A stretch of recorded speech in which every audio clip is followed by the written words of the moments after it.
По республике шагает новое объединение детей и молодежи «Движение первых». Лидером по созданию первичных отделений стал Усинск. Там уже 10 небольших школьных союзов. Следом идут Усть-Кулом и Сыктывкар. Подтягивается и Сыктывдин.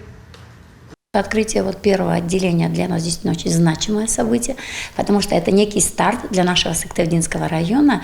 И вообще Выльгасская школа номер 1, которая открывает сегодня первую свою ячейку, является очень активным таким организацией, которая занимается всеми направлениями. И поэтому я думаю, что мы не удивлены, что именно в этой школе открывается первая ячейка. И, конечно же, это самое главное, что дети сами захотели открыть это отделение. Инициатива шла вся от наших детей.